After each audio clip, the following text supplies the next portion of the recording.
everyone. Okay, so the lighting has been really weird. I've turned the light on above me to kind of try and even it out a bit because everything, well, I've got the blinds pulled shut, but for some reason I keep going like all shiny across here because of the way I think the light's hitting me and the camera's picking it up. So, whatever, I'm not going to apologise for not putting a video up. I really need to commit some more time to this stuff, but I've really been struggling recently. It's been a bit of a hellish couple of months, but on the plus side, me and Matt just had our first wedding anniversary last Sunday, so the 28th of July. It was amazing, and we do want to film like a wedding video to talk about like what it's been like being married and what it was like getting married so young because we were only 20. And stuff like that. So please send me some questions down below because you can tweet me, there's my Facebook page, anything, ask a couple of things. And we are making a time capsule to bury in my mum's garden because we move a lot, and I can show what we're putting in it and stuff like that. So it's kind of a time capsule on a budget, so yeah. Today's video is top 10 MAC lipsticks, and this was so hard. I think the last video I put up was actually my lipstick collection, which was when I first got the Muji storage containers. Now I've got a lot more. Everything's still really unorganised because I'm not very good at putting away stuff that I've taken out. So yeah, so I have over 100 MAC lipsticks, so picking 10 was hard. I've tried to go a little bit off the beaten track because everyone on these videos are like, oh my god, Angel, Hug Me, stuff like that, those lipsticks. They don't work for me, and I don't actually think they look really good on very many people, especially from a photography point of view. There's a lot of skin undertones and general skin tones that just don't work with it, so I've gone a bit off the beaten track with the lipsticks. One of them is in limited edition packaging, but it is a permanent colour. I just happen to have it in this packaging, so I'll start there and I'll work my way along. Okay, so the first one is, and these are in no order, these are just like the ones I am always reaching for, sort of going over a variety of colours as well. So the first one is Pure Zen. Now this is the one that's in the limited edition packaging. This is the Marilyn Monroe packaging. It's a peachy sort of nude colour, which is great if you're pale. There we go. Because it adds a little bit of warmth. It's not so nude that it makes you look a bit dead or anything like that. It's got a peachy sort of undertone to it. It was not one I would have picked up until I saw it in the collection and swatched it on my hand, and I was like, I need to take this home. I would never have picked it up from the line otherwise. So, okay, the second one is Capricious. I'm not sure how to say that. And it's a dark purpley red colour. Now this is, it looks like nothing, but when you swatch it, it's quite sheer. And on my lips, it kind of goes like, if my lips were naturally redder and juicier and sexier looking kind of colour. I know a couple of people that have got this and a lot of people love it, and I do find it sort of goes to the back of my collection because they're like, I'm like, oh, I want bright pink today, but every time I'm going back to that look, that's the one I pick up. The next one is Sweetie, and this is, again, it's a bit of a different colour. It's not something I'd normally pick up. It's kind of a pinky colour. Again, it's very sheer. It is a luster finish. On the lips, it kind of gives a pink tinginess with a hint of colour without being like a really bright pink. Sometimes you just don't want that, not for a meeting, not for dinner, anything like that, because it's a luster finish. I'm quite sheer. It doesn't tend to move. I mean, it's not going to stay on all day, but it doesn't tend to move around my face when I eat and stuff, so it's a nice one for dinner, stuff like that. So the next one is a classic, and it's undeniable, and I've chopped this bad boy down to put in my travel palette. It's RubyWoo. A lot of people know I've said this is almost exactly the same as the RubyWoo one that Rihanna did, and I'm not a big fan of her or the collection at all.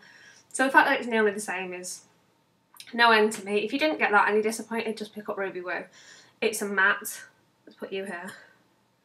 Very bold red colour with a slight raspberry tinge. In my opinion, on me, it goes this beautiful vintagey matte red look. And it's really nice for, I mean, with it being matte, it stays on a lot longer if you like really work it in. So it's really nice for nights out, in my opinion, for a statement. The next one is another red, but it's a slightly different red, and it's Barcelona Red. It's another one that's been cut down. It's slightly funner if I put it next to RubyWoo. It's slightly more neutral, it's one of those ones that's more natural to your skin tone. Slightly orangey, pinky, red. I just love it, it's a great colour. I will forever be disappointed with MAC for discontinuing BB Glam Cindy, so this is my closest thing. I think I went through like 3 tubes of that stuff with work and then I'd run out and I was just like, oh my god. Bring it back, come on. This next one is Lustering, and this one, I think, my cousin Laura wore to my wedding, and I'm going to put it here so you can see. Again, it's so much sheer pinky goodness. It looks a lot different on the lip than it looks in the tube, if I put a bit on.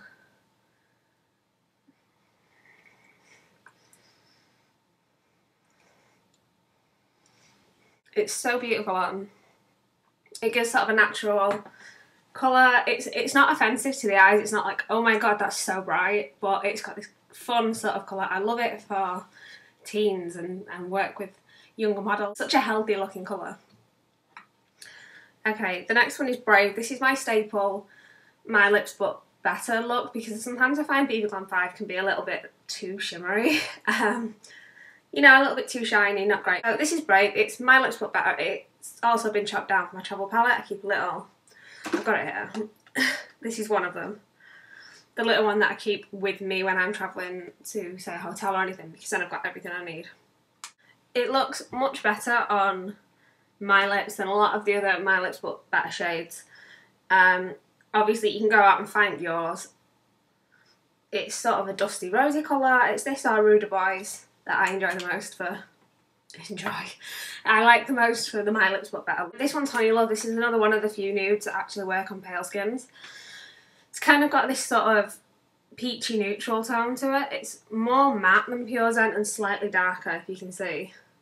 And it is a little dark for some pale people, but it's easily lightened up with a bit of gloss, and it settles through the day. It's really nice with photography because the matte gives you a lot of room to play with like lip liners and stuff. Because it's matte, there's not like an excess build-up of emollients like with like a gloss or a luster finish. So that one's really nice. I'm waffling, I'm sorry. This one is right, okay, you know sometimes when your mum borrows your makeup, this is how I know, because she ruins the bottom of them. This is Speak Louder, if I am correct. Yeah, it is. And she's ruined this sucker. And this is one of the really underrated bright colours. I know this year it's all Girl About Town, Rebel, stuff like that, the bright ones. This is one of my all-time favourite bright shades, and it's sort of an electric-y pink. There we go. And I'll put it next to Girl About Town in a minute. I won't wear anything like Lickable or anything like that from MAC because it's too bright. Bright pinks just don't work for me. So this is like my happy medium. And the last one is Girl About Town, which can't be forgotten about. It is darker than Speak Louder. I'll put it up here.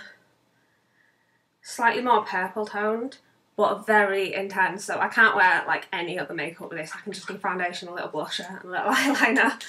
It is very dramatic. A lot of girls I see wearing this with like a full face of makeup, and I'm like, tone it down. It speaks for itself. So there we go. I did want to include a couple of dark shades, but they're really personal. So, you know,